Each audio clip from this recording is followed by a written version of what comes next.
Okay. Ellis, welcome to Twitch. Thank you. It's an honor. I I'm. dressed up for the occasion, You put look on lipstick for amazing. the first time, and thank you, thank you. Can you We are tell us watching about your look? probably several seasons in a row of RuPaul's Drag Race right now, so I'm inspired. Okay, okay. That makes sense. Is there a specific designer behind can I call it a filter, or is it more of a persona? Well, technically, we at Snap called it lenses, but I don't think Oh, anyone else does. lens. I should have This known. one is done by a person called Visualize Me. Um, Interesting. one of millions that we have on the Snap camera app I'm using. Have you ever used it? I have. Are there It's actually like all the millions? lenses from the app plus more. Yeah, Wow. Also, do you know Josh 550 AM? I know him quite well. Good Wait, buddy of mine. really? One of my role models. hmm Do you guys work together? No, he's actually a lens creator himself, and we met at the Lens Festival we did. God, I don't know, a year or more ago, and I've Wow. commissioned some art from him. He did my unbelievable Twitter avatar and banner. I mean, No that's way. probably the first thing worth pulling up. Okay, we're pulling It's it up. I'm a huge world Josh class. It's fan. world class artwork. I had no idea you knew Oh, each other. I'm a actually, huge fan. Josh is in the chat right so now. What's up, Josh? we probably touch on multiple vectors then. That's so funny. Okay, Easy hold up. sell. Going to other screens so we can look this up. Oh, it's just hamburger. Wow, small world. Small world. Oh my, oh, okay. How I did I mean, not put this together? I know. Is that the most Josh artwork you've ever seen? With Oh, I Neptune and everything love making a it. cameo? How Huge compliments to cool. Josh. Yeah, Yeah. major shout out, Josh. Hey, Lauren. The fam is here. Wait, so what was the inspiration behind? Oh my gosh, that's the most beautiful hamburger And I've look ever at the seen in my life. wrapper. Well, you know, since I've had the at Hamburger Twitter handle, which is maybe a story we could go through, it's always been a Yes. lot of pressure to, keep up with the times. Back when I first got it, I think it was probably just an avatar of my big ol' head. Uh huh. And then at some point, when I was writing about apps during kind of like the App Store boom of 2011, when I was a reporter at Business Insider, I met so many developers and designers, and I met this brilliant artist named David Lanham who'd worked on um, a bunch of app icons Uh huh. that I'd been writing about. And I asked him if he could make a hamburger for me, and I used that for several years, and it was really on time, with flat design Yeah. really becoming popularized. I think it was iOS 6 or 7. Uh huh. And then it just started to feel really dated. And once I started becoming friends with Josh, I'm like, he's the perfect person to bring the hamburger into the future. And this is probably where it'll stay for a number of years. Hell yeah. Because Josh lives in the future. So Mhm. when this thing goes out of style, the world will have caught up, and it'll be a decade from now. Oh my gosh. Wow. I can't get over this connection. This is. I wish I had put it hmm together first. Not gonna lie, I'm a little disappointed in myself. But I also didn't know you were a proprietor of Hamburger Art. This is a big To deal. some extent, I guess so. Yeah. Yeah. I mean, I I am mean, also. I probably don't give people as much hammer content as they might want. Mhm. It's an Yeah. easy win, Yeah. so Definitely. I do it little by little. Well, I'm excited to see what's next. And I am just thrilled to have you here on the show. Here, we'll cut back to our regular screen so we can get into it. Um, I guess we've And let technically me know known if my each other. earrings are too distracting. I can switch it up. Honestly, feel free to switch it up as you please. Um, Okay, I'm we'll enjoying keep it this filter. topical. Yeah, there can be a theme, it can be question based, it can just be distracting.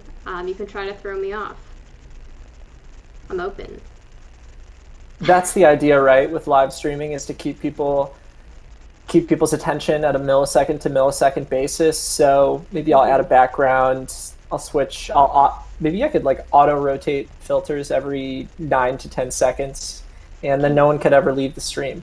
Can you do that? I don't. Maybe Josh could write a script. Josh, help us. I think it would probably be distracting if I interviewed all my guests with a filter. But I think I should encourage other people to use filters. I think that makes sense. Thanks to you. We'll take the downloads. Yeah, definitely. So I bet... Give us those fresh, hot downloads. We need them. Has it really popped off since COVID? Now that everyone's on Zoom all day using filters?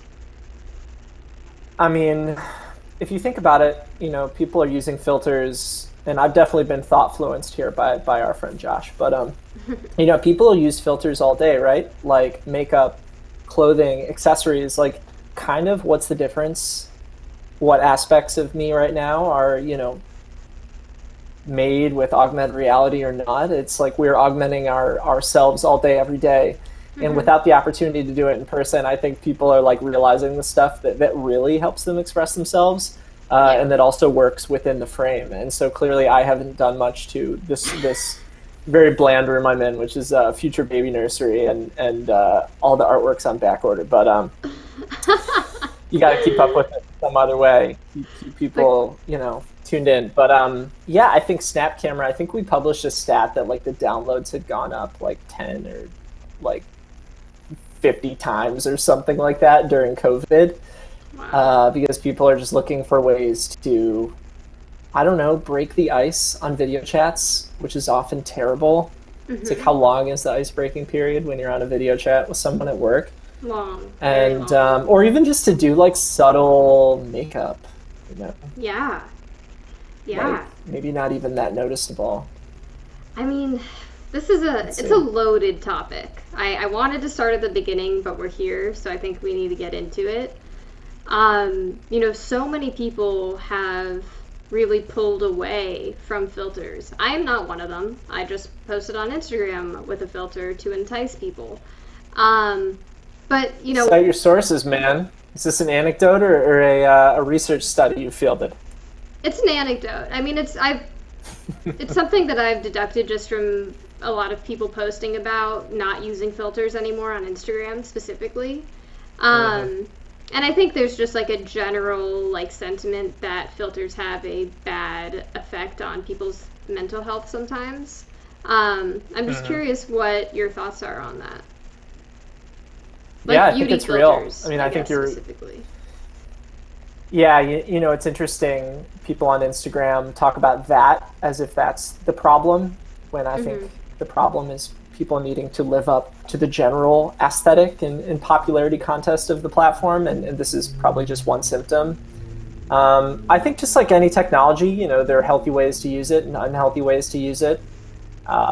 Me personally, it's about goofing around with friends, which I don't know if we have any insights on that.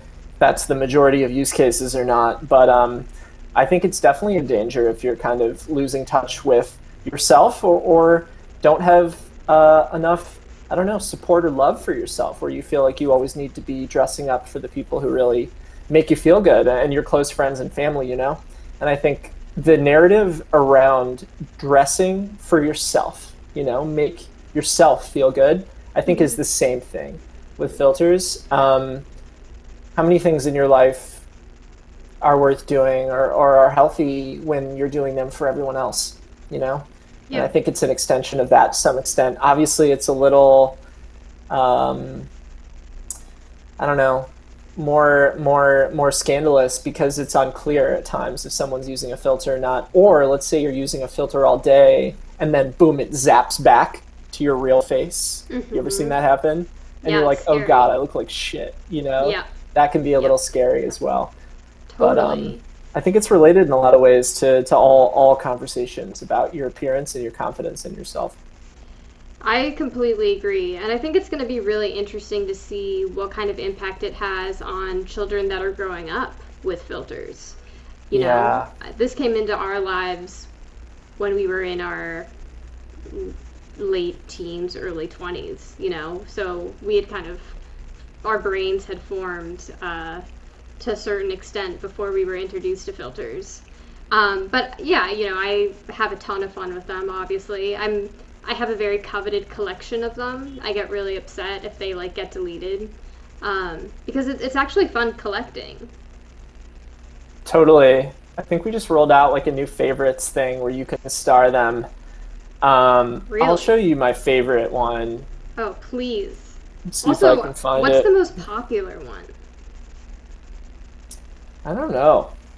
I'm not sure. Let me see if I can find my favorite filter ever, which like essentially is me. Yeah. We need the stats. Let's see. Also, I'm gonna throw this up. Hey, young skirt. So anyone who's watching, if you have questions, type !AMA in chat, and we will get your questions answered using a very cool extension called Feature Chat. Are lenses considered an extension? Do you guys use the term extension at Snapchat? Not that I've heard. Okay, it's a Twitch thing. For whatever reason, my favorite lens isn't available on Snap Camera, but maybe you can let me turn down the brightness. Yeah. You've sent me this because one. to a lot of my friends, like this is me. Yeah. When I imagine I think there's actually documentation of, like, in new hire guides that my wife works on, who's also at Snap, of me using that lens. So in a lot of ways, it is my alter ego. That's cool, right? I mean, yeah. In a lot of ways, lenses are new, but in a lot of ways, you know, they're just, like, people love dressing up, you know? It's like Halloween is a lot of people's favorite holiday because it's the time where you're kind of have permission. Yeah. And now you can do it anywhere, anytime. Like, masks have been such a part of human culture for, thousands of years. So I think I do get a continuation of that. Yeah. Zero effort Halloween. One day Halloween will be completely virtual. I mean, it should have been this year. We just were too depressed to make it happen.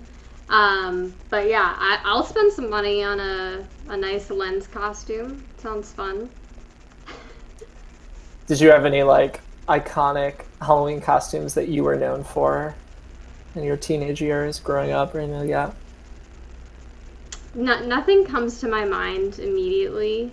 We did a lot of group costumes growing up, you know, just like superheroes, stuff like that. I still remember our mutual Lauren Case was a deviled egg. That's not my costume, but it's still one of my favorites. Did you have any good That ones? is iconic. If I've ever heard of a costume, I mean, obviously, you know, I had to take the bait. I dressed up as the Hamburglar. Couple every times. year. Probably the first time I put eye makeup on.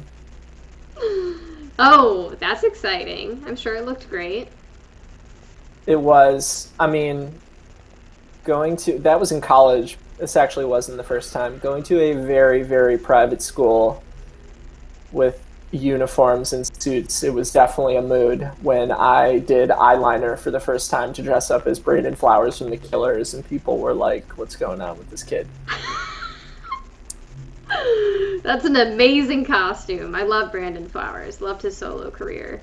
Do you have any photos that you could share, perhaps? Probably Unfortunately, not. I may. Oh, okay. Let's see. I mean, it's kind of ironic. I think you know, people think about, just to go back to Snapchat, like people think about Snapchat as like a advocate for deleting thing, and I'm like, I'm obviously a huge Snap user and fan, but I save everything. Like literally, like whenever my brother needs a photo of himself from 2006, he asks me for it. And on the contrary, I think saving things is the best, but doing it privately versus like in a public profile forever, you know, like if you ever look at your Facebook, I think that's the distinction that needs to be made. Interesting. Okay, we're getting close. Oh, yes. so excited for this. Um, We all need it's to see definitely Ellis as experimenting. Brendan Flowers. So, what did you say? Oh my What god, year is I this? found it. I found it. Brace yourselves. Okay, I'm gonna text it to you. You can throw it up. Okay, yes. I don't think Oh, this picture has been seen. wow. I can't find Peanut in my phone. That's because I have you as Vincent. My other. I don't think this photo's been seen in a couple decades. I'm honored. I am. It doesn't honored. really look like Brandon Flowers. I mean, I guess he kind of had a dirt stash. Oh, I can see it. I can see it. All right, I'm gonna pull it up. As I do this, I want to go back to the beginning. I want to hear about the start of your career and what got you on this path to working for social media giant Snapchat. Sure. So, for my real friends who've been following me on Twitter since, I don't know, 2010, I guess, 2009, I was an English major at Michigan, and I started a tech blog featuring a memorable Trick Out Your Mac downloadable application series. And I used that to apply to a few of my favorite tech websites like Gizmodo and Business Insider. And Gizmodo, being a Gawker website, was too cool for me. Failed my interview, but Business Insider liked me because, I don't know. And so I started working at Business Insider and writing about tech startups, and it was kind of in the context of apps at the time. Like, do you remember when you used to download apps all the time? Like, when was the last time you changed your home screen? Today. Like, there was a moment where I think people thought we were all going to be downloading new apps every day, and in reality it's just the same as the websites we use. Like, how many every day? 10? Yeah, just about. And so I was writing about all these startups and meeting people, and then Verge, with its vaporwave branding and original photography and all-star cast of people from around the tech blog industry. When the Verge started, I was like, I absolutely have to work for these guys. So I crashed the Verge launch party using someone else's ticket, and I remember just approaching Josh Topolsky, the editor-in-chief, who I'd been following from the Engadget days. And I don't know, I just told him I loved what he was working on. And I mean, if you actually have specificity with how you're complimenting somebody, it's always the way to someone's heart if you aren't just kind of a random fanboy. Yeah. And a month later, I think they were looking for reporters, and we had mutual friends, and he ended up giving me a call. Wow. And so I was at The Verge, kind of covering startups, really getting into design, wearing increasingly all black clothing, and doing New York mid-20s life, going out drinking every night, eating Joe's Pizza for dinner on the way home every night, and living in a room that was formed out of another room, still paying $1,000 for it a month. And I don't know, I'm just kind of stream of consciousness remembering New York life here. But anyway, while I was at The Verge, I met Evan Spiegel, the founder of Snap, and he hit me up to tell me about the launch of Stories, which was pretty crazy given how influential it's been on all of personal technology. And I don't know, the more I got to know him, everybody thought he was building a sexting app at the time. Probably some still do. The more I got to know him, the more I really appreciated his and Bobby's, the co-founder, their philosophy. I mean, probably ephemerality is, the most notable one. It's like, oh, is it a sexting app? And it's like, are you recording every conversation with your friends all day, every day? Like, no, like, we're just trying to create that environment in the digital world, which nobody had ever really thought of. Because tech companies, they're like, oh, we can save every conversation, so of course we should. Then you can index it and revisit it, and it's like, I don't want to visit every conversation I've ever had with my exes, Yeah, same. Sometimes it feels more freeing to just talk. I don't know if you're saving this for later, but I am. Feeling safe to be yourself. Yeah. And anyway, I told Evan that I was thinking about getting out of reporting, going to work for one of the companies, I really liked, because that was always my favorite thing to do. Talk to amazing designers and creators. And he invited me to join. So that was 6 years ago. Wow. Before we were a giant, as you said. I think there were probably a couple hundred people there at the time. And I started off copywriting, which I didn't even know was a career. And then once the marketing team was formally kicked off, joined the marketing team, and I did some kind of, campaign planning and did that. And now I lead strategy, which is really trying to make sure that we understand the kind of culture and our consumers' needs, and trying to make sure we're relevant and saying things that are truthful and resonate, and portray our world in the best possible light. Hence the lens right now. Yeah. I Wow. think that's the story. I don't know. It's kind of blown by. I mean, millennials, what? They typically last how long at jobs now? 2 years? Yeah, not long. I mean, it's a really interesting trajectory, and it seems like you have just the talent and knew how to get yourself to the right place at the right time. That's a skill that not many people have. And I mean, what a interesting and competitive job to have right now. Keeping a social media giant app relevant when there's so much competition. Like, what is that like? I mean, it's kind of impossible to try and do it at a global scale, which is why I think a lot of tech companies' communication is very watered down. It's like they have to be sensitive to everyone of dozens of markets with hundreds of millions of users. And I kind of the breakthrough moment we had is that it doesn't have to necessarily be our voice. Like our Real Friends campaign we did a couple summers ago was all about showing the richest friendships around the world, not someone's like creativity or their best, dance or something like that, but more like what are the inside jokes and supportive vibes and feelings and stories that make friendship so great and so important to the world at a time where people are, working more and more and more and trying to sell and monetize more and more of their time. There's a value in just goofing around with your friends and pouring your heart out. And I think that was an important realization for us. And I mean, honestly, that's one of the reasons it took us a long time to try and create our first real like global ad campaign, is because anything that we would be saying out of our own mouth didn't really feel right as a platform where everyone has their own unique voice and their own feelings and their own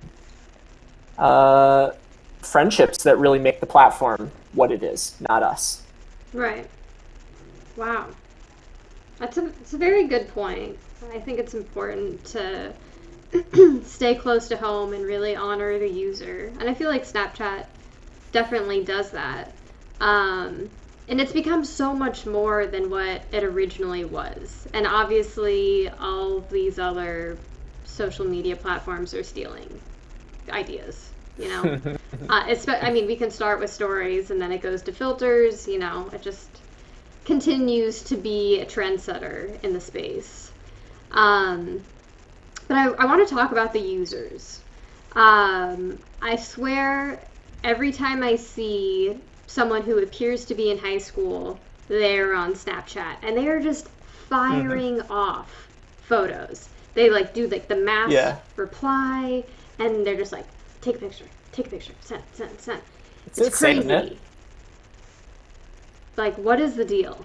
I need to know. So people our age have a really interesting view of Snap because we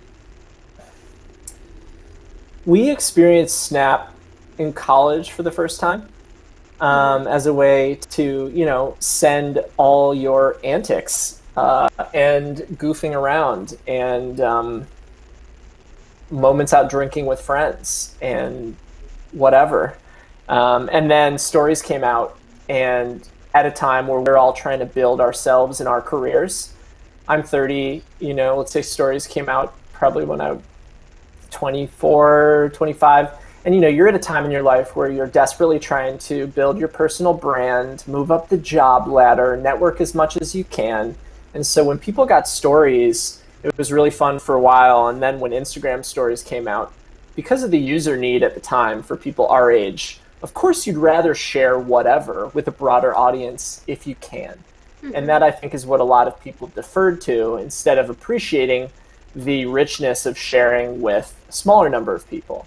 And so while I think a lot of folks our age may have switched to Instagram stories, younger people who, let's say Gen Zers, which really is our core, they grew up with Snapchat serving a different need. And they grew up with Instagram being Facebook, essentially. Meaning there are very few things you can share with your entire high school. They use it. I'm in focus groups all day, and just what they tell us over and over again is that Snapchat is how they text, and it sounds crazy. And you ask them why, and they tell you that iMessage is too formal, and that they talk to their parents on there. And obviously, we have more creative tools and lenses, filters, group video chat, stickers, Bimojis, doodles, captions, whatever. It's not just that, but they, having grown up so saturated with technology, are able to appreciate the nuances between the platforms and appreciate that each feels like a different space. And when it's ephemeral, when you're represented by a Bitmoji instead of a perfect profile photo or something like that you always have to keep up with, people keeping their friends list a lot smaller on Snapchat is something also that we hear. It creates a very different type of environment where, when you're a teenager, rapidly experimenting with who you want to be, goofing around, just having fun, it creates an environment where you really can be yourself. And I think the biggest misunderstanding probably in the industry is that Snapchat and Instagram do the same thing. And kind of interestingly, I think they're a lot more complementary than people think. Little less so for our age group, but people our age are starting to realize it. Even creators like I follow Summer McKean, who's a pretty prominent creator, and the things she posts to her Instagram story are very different from the things she posts to her Snap story. And I took a screenshot one day. It was like a blurry snap of her talking about her pimple on Snap, which if that's your friend, that's really what you want to see, not like the product that they're shilling on Instagram.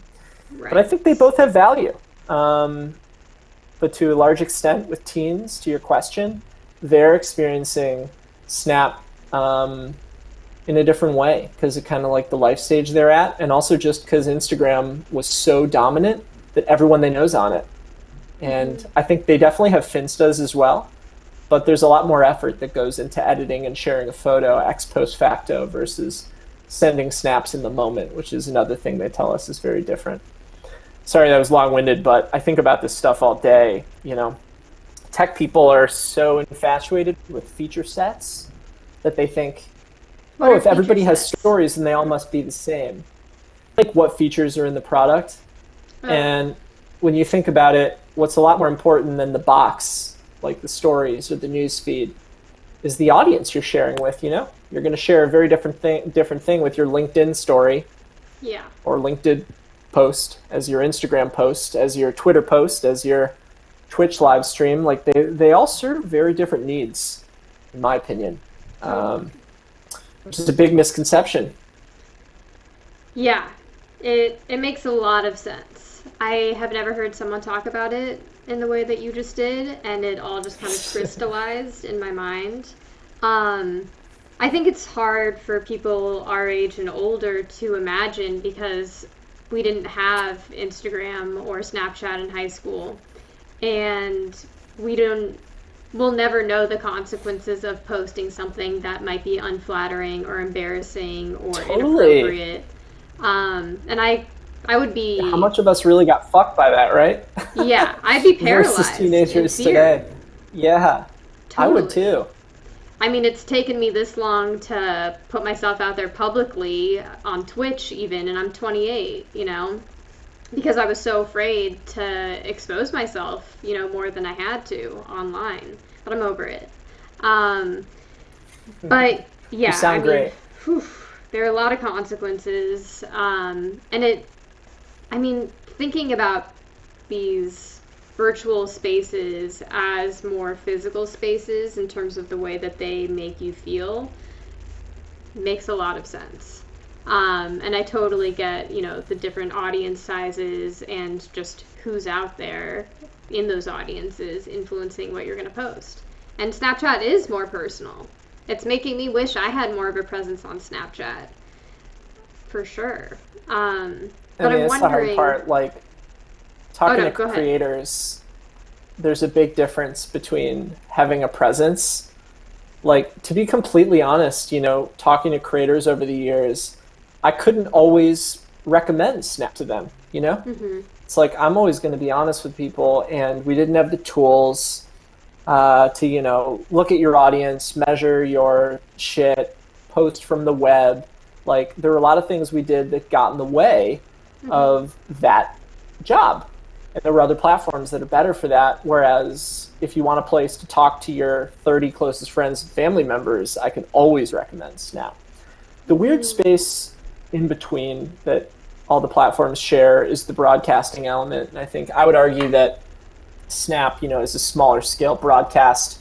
I bet a lot of teenagers use their Snap story or even their private story on Snap, which is growing in popularity, to share a broadcast with, between 5 and 30 or 40 people. Whereas, with the average number of followers on Instagram story, it's the same story, but it's with 300 people now, and it's very different. Whereas if you're a creator, of course, you're always trying to find the biggest possible audience. And I don't blame any creators for that.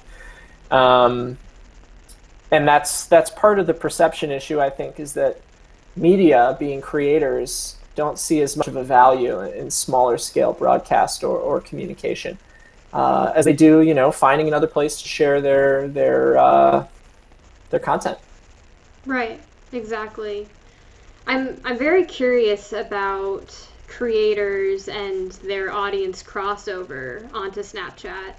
My girl Michaela, she is on Snapchat. She has her own show on Snapchat, which is super awesome.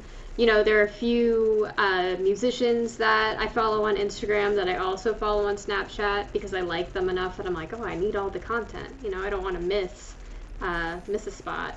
But the example I want to use is Emma Chamberlain, because I think Emma is, just a perfect research subject in terms of how to get famous and go viral on multiple platforms.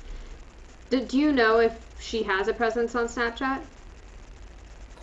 I don't know if she posts her story, but she also has a show like Michaela does. And I think it's a really important distinction. A lot of people don't really realize that you don't inherently make money when you post on Instagram or on Twitter or whatever. In a lot of ways, these platforms are marketing platforms. Whereas if you have a show on Snapchat or Facebook Watch or whatever, you're actually getting paid for your content, which is the way it should be for creators. Yeah. And I think a lot of them are starting to really come to terms with the fact that free reach, is very unpredictable. And your viewers don't really want to see half of your content being ads or questionable ads. They want to see you do your thing to the best of your ability and get compensated the right way for it, versus at unpredictable prices and reach with free distribution on social media. And so I've been excited to see people like Emma and Lil Michaela signing up for shows, which are also a different format, what's more entertaining? I don't know, a show or snaps of someone kind of doing the same thing every day. And I think there's definitely an intimacy that you want from the creators and celebrities that you care about, but it's also a very different type of use case, an entertainment use case than a show. I just want creators to get paid and for it to be sustainable. And that applies to publishers as well. And when the free algorithm is deciding everything, that doesn't give you a lot of security as a creator. But you can only monetize on Snapchat by like having an official Snapchat show, right? If you are a creator at this time, I believe so. If you are a publisher, like let's say BuzzFeed, it's actually a revenue share. Okay. So when you're watching BuzzFeed on Snap and you see an ad, they get a portion of that revenue, which is great for them, right? Whereas on Facebook, if you don't click the BuzzFeed story to go to BuzzFeed's site, they're not getting a share of the adjacent ads on Facebook. And what that does is it really creates pressure toward clickbait that gets people to go to your site so that they can see your ads. I think the YouTube partner program operates in a similar way to the rev share that we have with publishers, where it's just automatic, and I think that's the future for sure. Yeah, I agree. I think Twitch might have something similar. Yes. If I recall. Yeah, Twitch has a lot of amazing ways for people to get paid directly through donations, through bits, also just through people subscribing to your channel. You get paid every time someone subscribes. If anyone wants to subscribe to my channel, the button's right there. Twitch has really led the way in a lot of this stuff. I mean, it's shown us that the value in the community around the content is kind of just as valuable, if not more. It's really sad that Instagram built this environment where people don't get paid through the actual platform, and that people have to rely on sponsorships and building their own brand and becoming their own business managers. I mean, it's great practical skills, but it shouldn't be that difficult to get paid. I agree. It's just a matter of time. I think they're going to have to. Yeah, they'll have to. Mark my words. Well, I'm guessing that your favorite social media platform is Snapchat. Correct me if I'm wrong. But what would you say is your favorite and your least favorite? It's funny. I use them all. I really like my Instagram that I've created for myself. I don't honestly watch a ton of stories on either platform. But my Instagram is artists, designers, brands, creators, a lot of I don't know, high fashion, aesthetic, interior design, weirdo rugs. I don't know. There's no better place for that stuff for me. And I think they realize it because they're pushing so hard on their shopping tools. Yeah. Especially they want to get ahead of it. Versus letting Pinterest kind of take that. But I also use Pinterest because you put a chair on there and then you can see all the chairs that are a similar vibe. Exactly. I think just because they all allow you to have a profile and followers doesn't mean that they're all the same. Which goes back to that same misconception. What's my favorite? I wouldn't really call the way I use Snapchat social media. Social media to me is about a place to share with everybody. A lot of news articles too was the original idea of social media, being able to do likes, comments, share updates, events, things like that.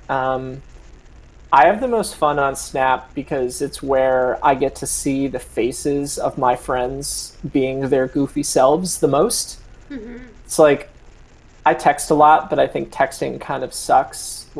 What's that stat from Sociology 101 about how the majority of communication is body language, not verbal, Yeah. Your mom certainly wants to see your face. And that's why moms love Snap so much when they get their kid on it.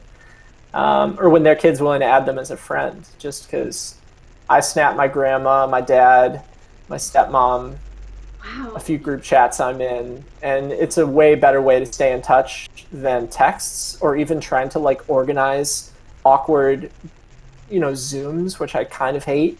Yeah, me too. Do you send videos or stills to the fam? Both, I'd say. I don't know. So yeah, that's kind of my Snap game. Instagram's about design.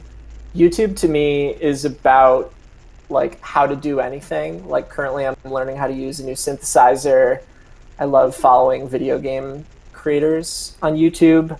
Reddit is really special because it's any media format, not just video, not just text, not just photos. And what that means is that anything can proliferate there, which you can't really get on any other platform these days, right? Yeah. Especially like having a Reddit for every movie or game, like place to discuss that stuff. I can't really get that anywhere else. And so honestly, I like them all. You just have to really be cognizant of what it's doing to your mental health and why, and trying to change them to suit your needs. Oh, I love TikTok. TikTok is where I go for primarily Japanese lifestyle videos and bizarro pets. Do you know there's like a huge weird pet TikTok? Yeah. So which talk are you on? I'm not saying like Witch Talk, because I actually am on Witch Talk. But you know, they're like different genre, or I don't know, different verticals. Where are you at? Mm-hmm. Obviously, you just listed 2. Yeah, definitely supercuts of the Japanese countryside, or like making mochi or yum. Something. But mostly people who have weird pets. I love people who have ducks that cuddle with them, people who have iguanas. I love birds. My wife and I love birds. Oh. Tons of great bird TikToks of cockatoos going fucking apeshit. Wow. I haven't seen those. Yeah.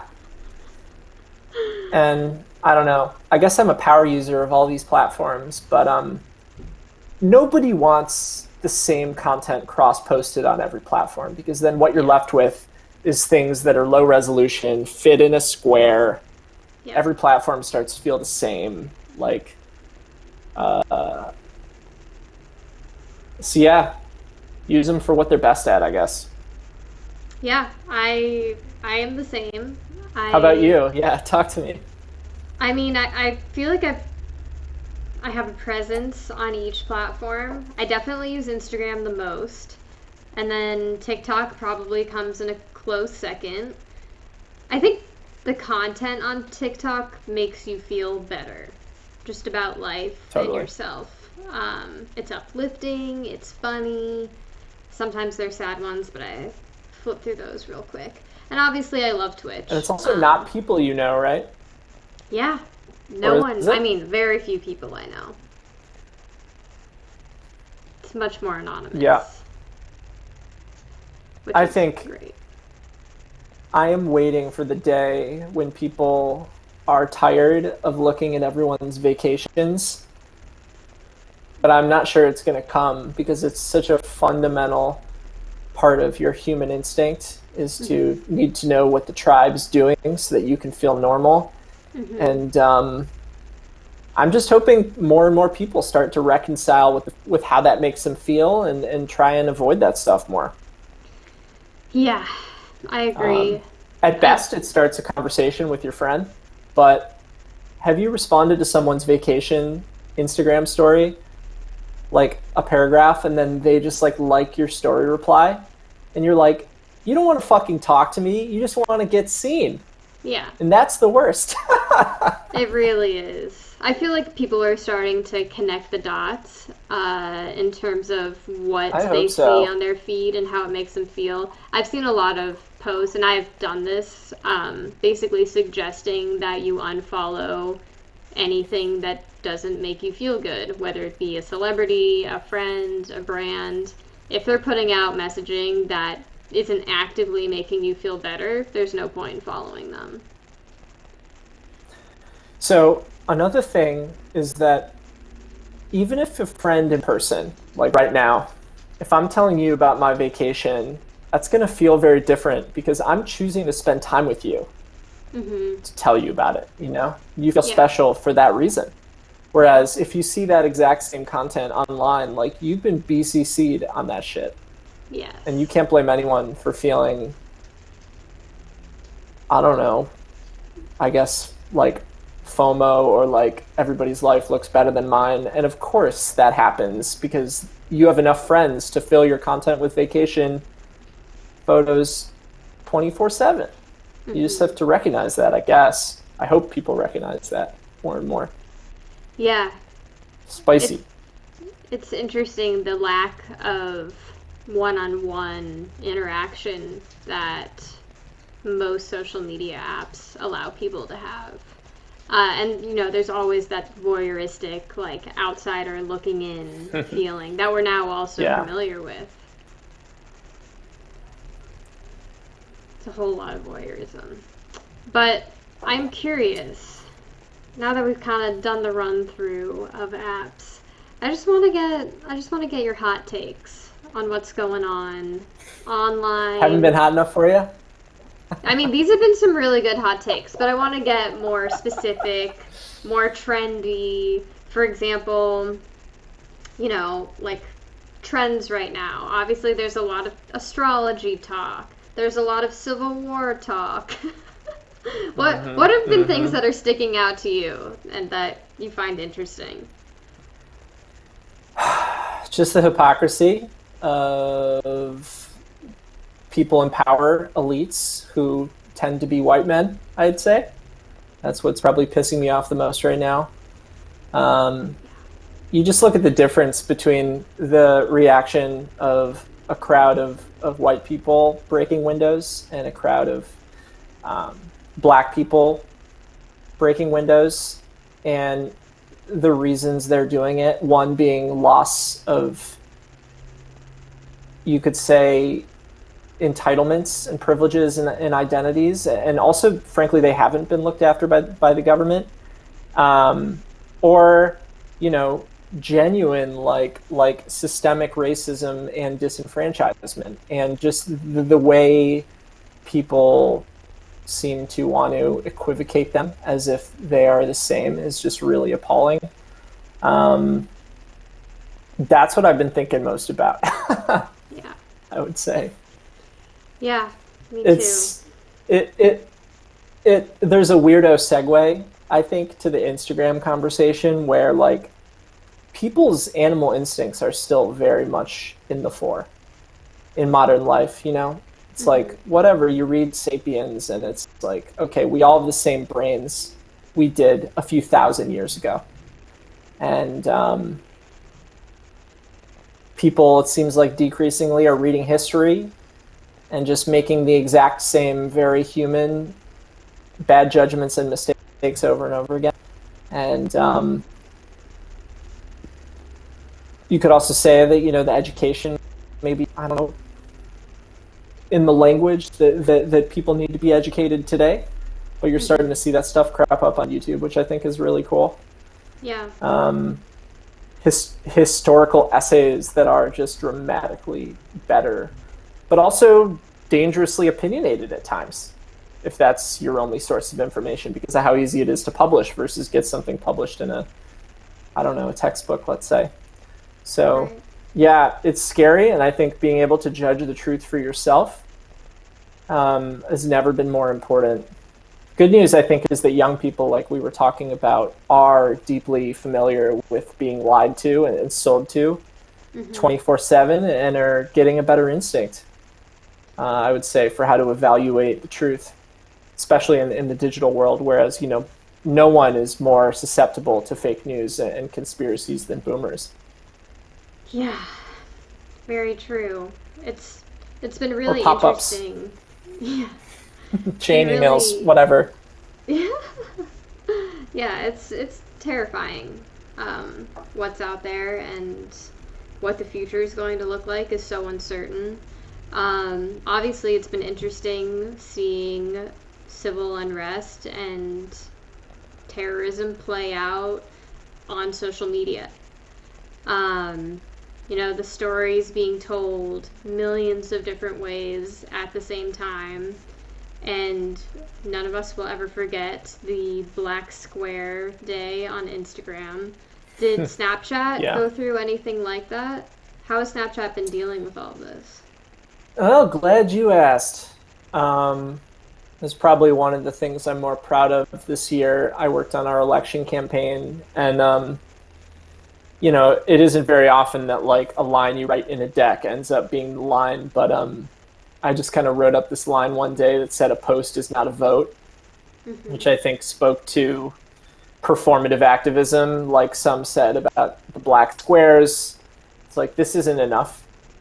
Like, at the very least, vote, but also go further than just post a black square. Like, could anything be easier to do, especially for Gen Zers who are, I think, 60-40 or more liberal or self-identified Democrats. So it isn't, as risky to even do that.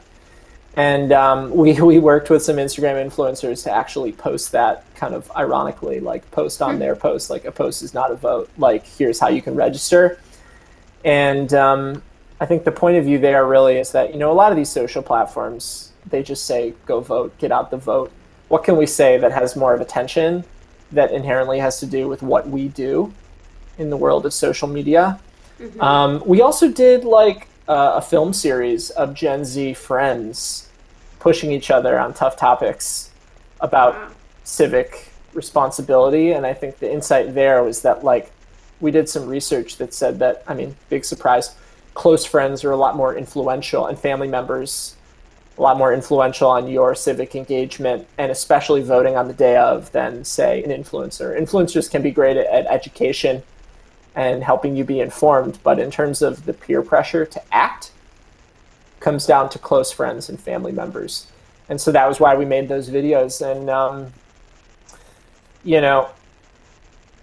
every company and every person in the world was talking at the time, so it's tough to know if and how much we broke through, but I'm glad we tried to take a little bit of a different stand on it. Yeah, I appreciate the effort, and I'm sure it did impact a lot of people. All right, chat, if you guys have questions, now is the time to ask them. I'm going to go back to something that we discussed in the beginning. Oops, wait, I got to get Oh my God. Here is Ellis as Brendan Flowers from The Killers on Halloween. I can see it. I think this is a pretty good attempt. Thank you. The eyeliner is subtle. Yeah. In hindsight. Is the mustache real? No, I drew it on with like a fucking Bic pen or something. I'm pretty sure it was just like a normal Bic pen. Wow. Amazing. Yeah. That is definitely a pretty legendary Halloween costume. Thank you for sharing with us. My pleasure. All right, well, last question of the night, assuming chat doesn't ask any questions. This is a big one. What is the future of Snapchat? In your opinion? We can just hypothesize here, or you can tell us, because I'm sure you know. Yeah. Yeah, it's interesting. I think Evan talks a lot about this stuff at various topics, various times. I'll try and wrap it up into one thing. Okay. So the way that he talks about it is that, we're a camera company who really believes in the power of the camera to change how people live and communicate. And one of the main reasons for that is because the camera allows you to layer computing on the world or your face. And what that essentially means is that through the camera, you can see almost anything in increasingly higher fidelity all the time, to the point where it's just going to look real at some point.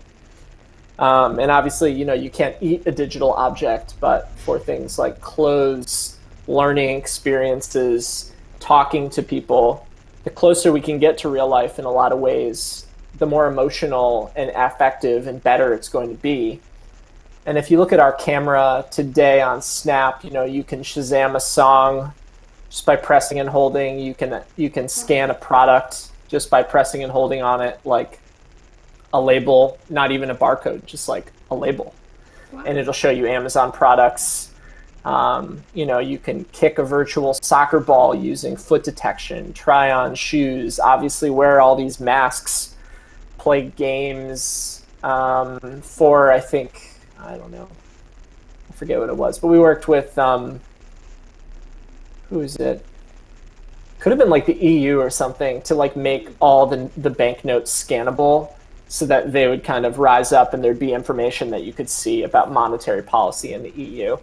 Like a lot of things that would make the world more magical are becoming possible. And it feels kind of limited now because it's within, you know, your phone, which is like, imagine if you went through the whole world just looking through a box this big. But with AR glasses and other means, you know, that field of view is just going to get bigger and bigger and bigger, to the point where there very literally is a layer of applications on the world in front of you. And I think our public now is like, we have over like 170 million people using AR every day on Snap. And like, it looks silly for now, but you know, little by little, we're adding applications that deliver more utility and functional value. And the foot is already in the door with that 170 million people to try these new things.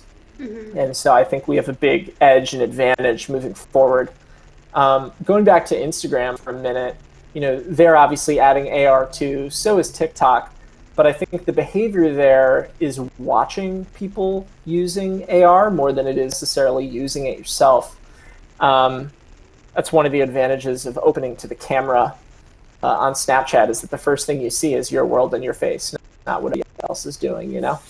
Right. And creating more of a playground for all these new computing experiences, they're getting a lot more serious. And so to answer your question, the future of Snapchat to me is a lot of the applications on your phone starting to live in the world around you.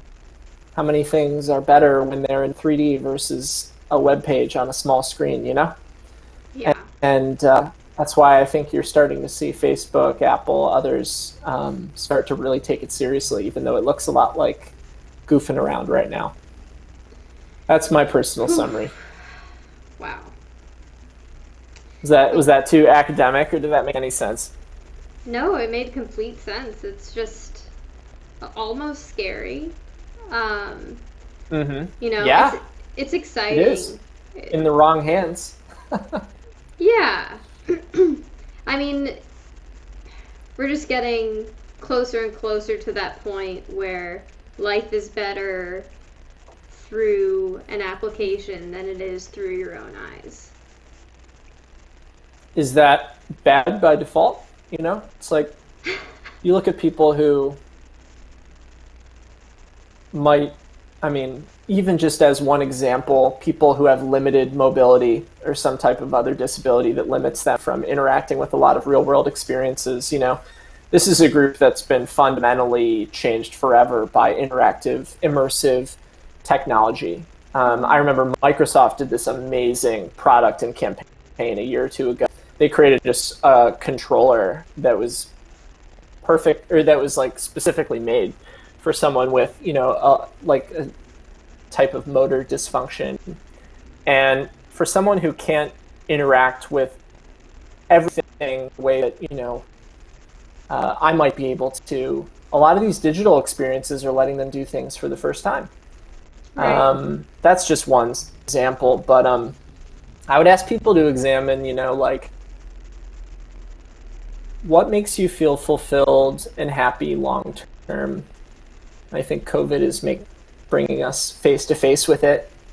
I would say that talking via video chats is not yet a replacement for talking in person, but it's getting closer. And hopefully, if it's closer, then it'll be more accessible. And you'll talk to our close friends more often, you know? Versus, Definitely. I'm not saying I want to retreat into VR world necessarily, but it affords a lot of benefits that people don't think about because it's so easy to get dystopian about it. Yeah. I mean, it seems like there's a direct correlation of, like, as the world burns, technology gets better. You know, like, the worse the outside world gets, the better the video game and the AR, VR world gets, so we can just go live in there. Doesn't seem like a bad option right now, does it? Especially if it's all driven by, like, unethical, profit-driven companies. Like, what does that world look like where you're addicted to it, but you're not actually fulfilled or having fun or feeling confident about yourself, proud of yourself, feeling meaning.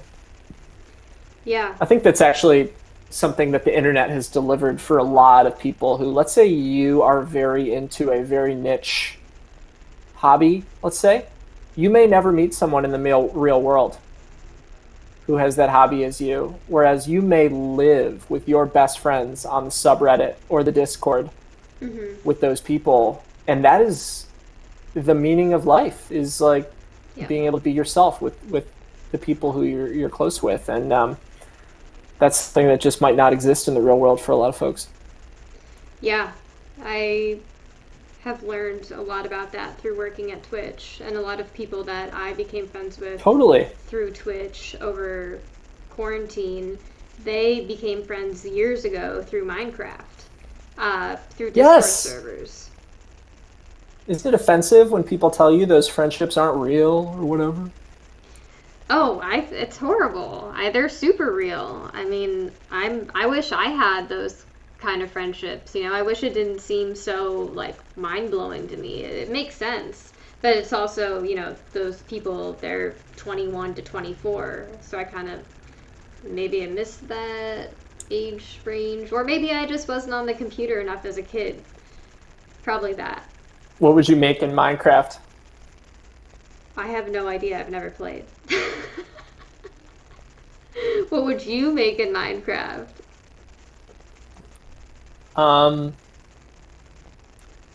I've only ever really made one thing. I made like a Frank Lloyd Wright-esque treehouse that I was very happy with. That's impressive. That's the only thing you've ever made, and that's what you made? Yeah. Wow. I can send it to you, I'm sure. Yeah. Let's see. Do I have it? Send it over. I do have it. I've seen the most incredible Minecraft art, and I don't know, I'd probably make a woodland village with mystical creatures. So the other problem is when people look at it and they're like, that's a game and pointless, and it's like, that's creative as hell. Yeah. Oh my gosh. This is oh, okay, hold on. I gotta pull this up. I have to send it to myself on Discord and then open it on my PC. This is very impressive. How long did this take you? Oh, no. A few hours. I mean, just a bunch of balconies essentially layered on each other.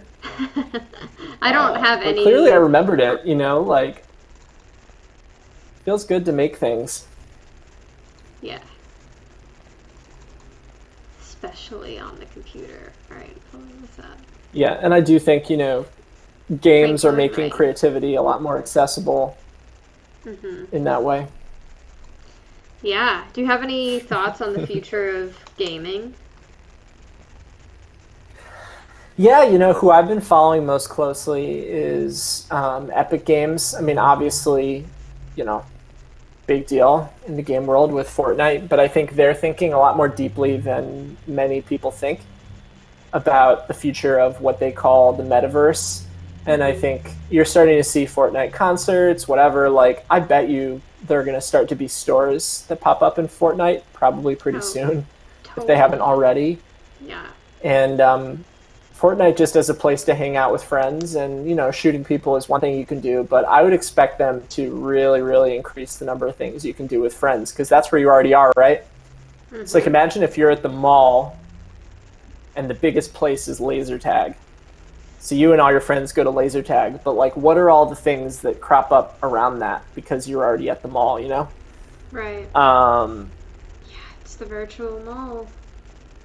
So that's what I'm looking forward to. I don't know. I mean, pretty cool, right? Like, when we're 90, we aren't gonna have to just sit in a chair and listen to the TV or the radio, you know? Yeah. So I think that's exciting. Oh wait, so Josh said Odds are we'll be controlling it with brainwaves by that point. Yeah, it'll be in our head. It'll be an implant for sure. Josh said, oh, this was a little while ago. Apps in the camera versus camera as an app. That was a distinction that you made. And then Josh also said... Josh? Yeah, Josh 5:50 a.m. said, I was in middle school when Minecraft blew up, so I was right in the target audience and played a lot. Tell us about what... I'm sure you made the coolest stuff ever, Josh.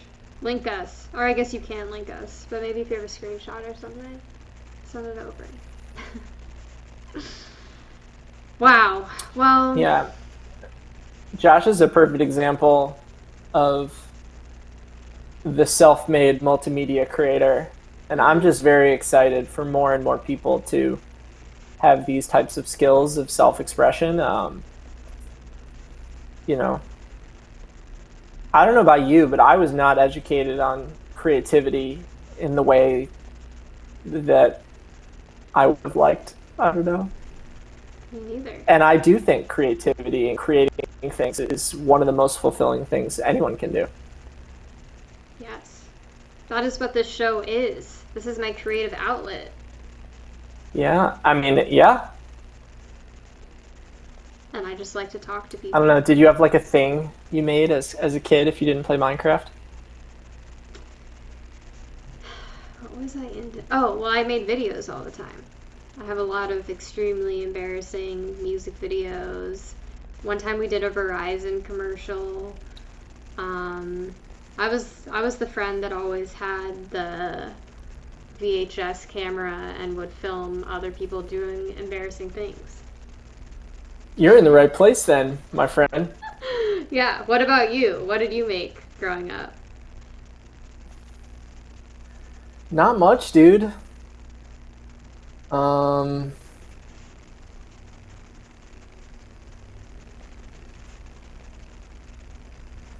I guess I was really into my MySpace for a while, learning HTML, just so I could add a Jax Mannequin animated banner. So you were just tricking out your MySpace? Yeah. Wow. Tell me you remember Jax Mannequin. Yeah, I saw Jax Mannequin in concert like a couple years ago. It was fun. That's the other thing. I feel like any Gen Zers on this stream, feel free to correct me, but I feel like there is more permission to be yourself and a lot wider range of acceptable combos of yourself than there was before. And interesting to see what type of adults turn out when they haven't been suppressed into wearing a uniform with a crest on it for all of high school, you know? Yeah. Oh yeah. I rocked that skirt and midi. I was a uniform child. Yeah. Mhm. Yep. K through 8. I think I might have seen a picture of that. I'm sure you have. And it honestly stunted my creativity. I could be a fashion powerhouse had I not had to choose what I was going to wear every single day. It was so nice. I loved I expressed myself through my sweatshirts. And I actually wouldn't wear the midi. I would just wear a sweatshirt and not take it off all day. That was my claim to fame. Yeah. You know, you wonder how if that offsets the bullying that I'm sure is just fucking gangbusters with social media and would scare the shit out of me. Yeah. Been thinking about that. You know, we have a baby coming soon. I don't know if you can see the crib, but I can't. But I. What type of world are they gonna live in? And I don't know. Hopefully, a more friendly, accepting one. Certainly, part of human nature is if you're having issues, you project them on others, and I'm not sure if that's gonna change for teenagers. But hopefully, people are able to find the people that, you know, it's less popular kids versus not, and more like all these different cool groups that are just too busy being themselves to try and rip on others. I don't know, maybe that's a fantasy, but it would seem to be more likely. Yeah, it would seem to be more likely to exist now than before. Yeah. Are you and Rylan going to become the next Laura Perlongo and Nev Schulman? I need to learn more about. Is that the guy from Catfish? Yeah. It's the guy from What's the Catfish. deal? So the guy from Catfish and his wife are Snapchat royalty and have, in my opinion, seriously exploited their children on Snapchat like since Oh God, inception. no. We will absolutely not be doing that. I think she's gotten a little better. She's not posting as much, but she used to post everything. Like you know her daughter in and out. And then they branded the daughter and gave her her own Instagram and like started. I don't know if they were selling her art, but they like called her a painter at like age 3. The kid is more famous than they are, frankly. Her name's Cleo. It's a little Yeah. twisted, so I'm glad that you don't know about that. Don't get any ideas. I mean, I've seen the pattern before, you know. Yeah. I mean, I do believe, like, to each their own. If it is making you actually happy and not fake happy, like, however, it would seem to me that the vast majority of people, external validation feels shallower than from the people you really feel close with. Hmm. You know, it's part of life, but I don't believe it can be the only part. And I think that's why you see a lot of creators under a lot of pressure, ending up very depressed, having issues with mental health. You know, you spend the whole day on stage effectively. I think Your it's got to whole be a life. balance. Yeah. Yeah. And so I would ask Nev and his wife why they do it. I would ask And I them would the same reserve thing. judgment maybe until then. I would also like to know. I think fame is a very potent drug that Absolutely. I mean, and like social media allows every single person to be famous in their own little way. And we all have developed these chemical reactions to seeing how many likes we get and seeing how many DMs we get. We're all victims. It's just there's a large Yeah. scale, and I'm really glad I'm on this small end. Josh said there's been a lot of controversy over those family blogger type people lately. Yeah, they are controversial, and a lot of them don't seem like great people. They make some very public mistakes. And every parent does, but not public. Mm-hmm.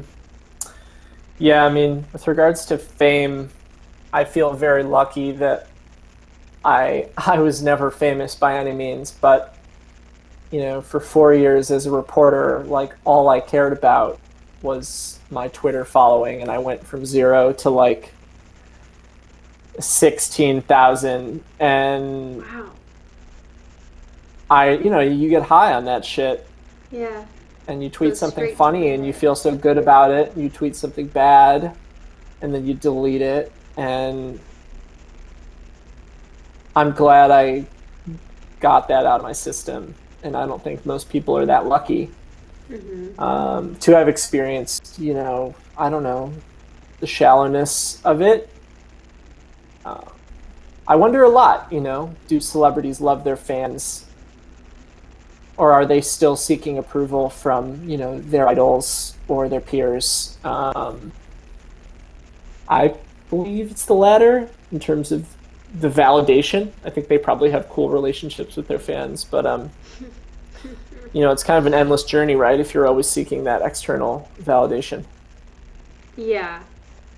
I think realistically, very, very few celebrities have authentic relationships with their fans. Um, they're just too many, you know? Like, how do you pick the people that you actually want to have a real relationship with? I don't think they do. I mean, their fans are their paycheck, you know? Like, it's just like loving your boss. You have to love your manager or your boss. They're the people that are ensuring I you're mean, going to get paid at the end of the day. To a certain extent, it's also you have like, to love them. in a corporate sense too, it's like you're surrounded by yes men all day, Mm-hmm. which Exactly. gets to everyone in the end. And they Yeah. start doubting everyone they know and assuming the worst of everyone, like everybody wants something from them. Yeah. It, Yeah. I think a lot about how the golden age of Hollywood is over, and even just celebrity. For me, celebrity as a concept was always very intertwined with Hollywood. You know, I saw celebrities as movie stars and TV stars, but it's pretty much over. You know, now movie stars are TV stars, and TV stars are YouTube stars and TikTok stars. You know, it's just there's no boundary anymore, and it requires no acting skill. You know, Addison Rae's going to be in a feature film soon. Like, the golden age of Hollywood and Los Angeles, I don't even know what the golden age means, but whatever it was before, we are entering a new era of talent and access to become talent, I think. Yeah, I've been thinking about that too. I think the number one job young people today now want is, you know, I wanted to be the NBA, which was obviously not realistic. And I think you have to take kids' aspirations with a grain of salt for that reason. Yeah. But, you know, the number one now is YouTuber, right? And you wonder, I think the golden age that you're describing is over to the extent that, like, it's no longer just the privilege of the few. Like, there's a far bigger spectrum of fame now. And I think the good news is, you know, like, if you feel good being a creator and creating work that makes people feel things, it can be a viable career for a lot more people now, especially since, you know, if you're a musician, let's say, music isn't going to be your only outlet.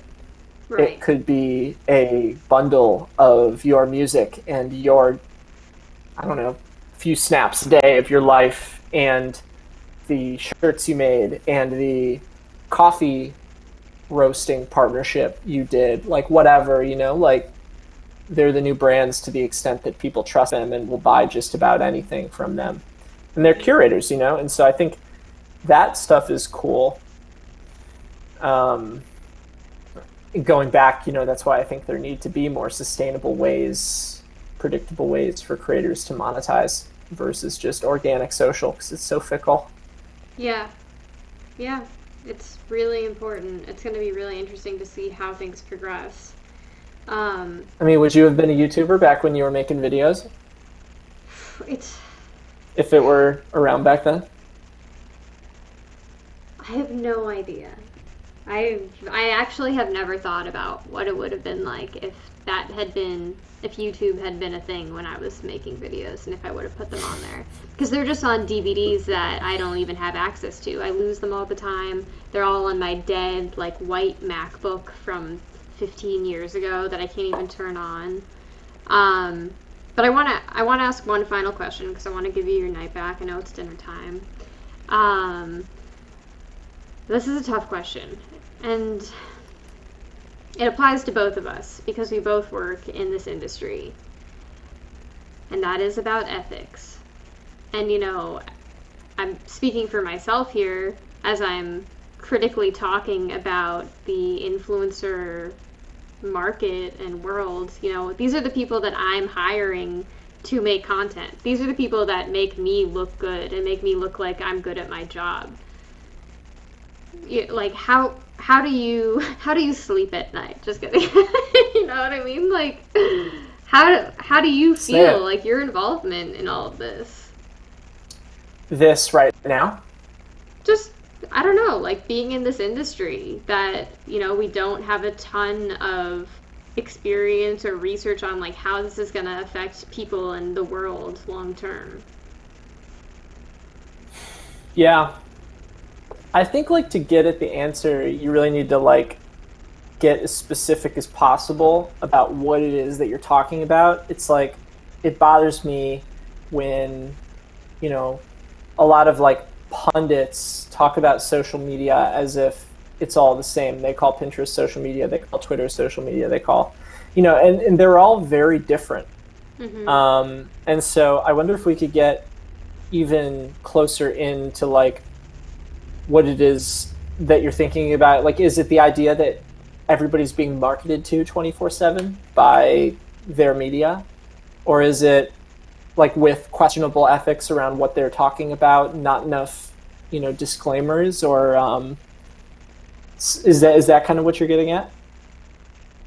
I think it's the concept, for me, it's working with influencers to sell social media brands. I mean, that's all you can do, there's not a lot of other options. I mean, celebrities are the main thing that works in TV ads, and it's the main thing that works in vertical video ads, Mm-hmm. Like, yeah. It's kind of a continuation to that extent. It's just... Yeah. Certainly, though, with mobile ads, you literally get a second to try and get someone's attention, like a total race bottom with what can get you to stop. Mm-hmm. Wonder what that does to your brain. But at the same time, people are still watching Netflix and HBO more than ever. Right. It's not like everything's becoming ADD short form content or something. Yeah. I think some people believe. I guess the difference that I'm getting at here, and I think this is the first time I've thought about it in this way, is that celebrities, your typical Hollywood actor or actress, they know what they should and shouldn't do most of the time. Of course, celebrities, they get caught, saying something inappropriate or racist or drinking and getting out of control. That happens. But for the most part, they keep it very in line. They're very conscious of their image and that they're a role model. With influencers, they don't have that training and guidance. There isn't the same, and there's never a guarantee, but there isn't the same sense of security that this is a perfect spokesperson for this job. Do you know what I mean? Totally. I think on the plus side, there are more interesting, complex people than ever to suit an even greater number of cool products, hopefully. Yeah. I think what you're also getting at is, and this is something we run into a lot in the social industry, is the responsibility that comes with being able to broadcast to millions of people. And so, if I want to run an ad on TV, I have to send in documents proving my claim that I'm about to make in my ad, even though only 600,000 people are going to see it on TV. Right. Whereas if you're, I don't know, whatever, Jake or Logan Paul, you are not going through the same paperwork in advance to vet those claims you're about to make. Yeah. And I mean, duh, but is everybody getting lost in the shuffle and becoming more vulnerable to, manipulation? And I think, yeah. And I think there does need to be more regulation around those who have the largest possible platforms. I mean, there's a reason those regulations existed with TV. Yeah. And I think from moderation to monetization, there should, of course, be a greater magnifying glass on big creators versus individuals. And this is something that I think the tech industry doesn't want to confront, is that there isn't a one-size-fits-all algorithm that fits everyone. Just like in real life, you should put a lot more scrutiny on the people in power than everyday folks. And certainly lawmakers seem to be years behind, understanding whatever is happening on our show today. Yeah, and that's because they're all super old. I mean, it's crazy the way life imitates art. We're talking about needing to censor people with millions and millions of people in their audiences, and our exiting president has just been censored on almost all platforms. Thank the Lord. But it's just this is about to be a much bigger conversation. Yeah, I do think, though, it's another equivalency that is being implied between maybe censoring Trump and, an everyday person, it's like, just like in the real world, there should be common sense rules about the things that you can do in the digital world. It's like, what is a government to do but try and create a safe, enriching, positive atmosphere? And just because you can't incite violence doesn't mean that everyone's free speech is under attack. Exactly. And not only that, but a lot of folks don't seem to have an understanding that freedom of speech can only be infringed by the government, not by a private company. Yeah. However, what if the only public spaces online are created by private companies, whereas in the real world, public spaces might be afforded by, a public entity? Mm-hmm. So I think that's kind of what we're going to be wrestling with for the next few years. And I think it's important, as a lot of those spaces we begin to inhabit are online, are driven by profiteering corporations. Even just like, somebody hacks your Google account with your entire life on it, who do you call? Like, if you get perma-banned because of a random thing that you didn't have the opportunity to appeal on your shit where you talk to all your friends, like, that's scary, It is scary if all the spaces we're in are being ruled by these corporations. So yeah. It's good that we're talking about it. Yeah, well, the conversation starts here, folks. Thank you all so much for humoring Ellis and I. Ellis, you've been such an amazing guest. I'm so lucky to have you. Thank you so much. Thanks for having me. It's been so refreshing, honestly, to have these conversations with you. I am glad. I try and keep it real. What else is there to do in your life? I ain't got time for faking no mo. Nope, just the filter. Dognuts said, excellent interview. Dognuts is my mom. Thanks, Mom. Thank you. Thanks, Josh. Thank you, everyone, for coming. I really appreciate it. And I'll see you all on Wednesday. And Ellis, you are always invited back on the show. Anytime. Thank you. I'd love to come back sometime. Thanks, Peanut. Thanks so much. All right. Bye, everyone. Bye, Ellis.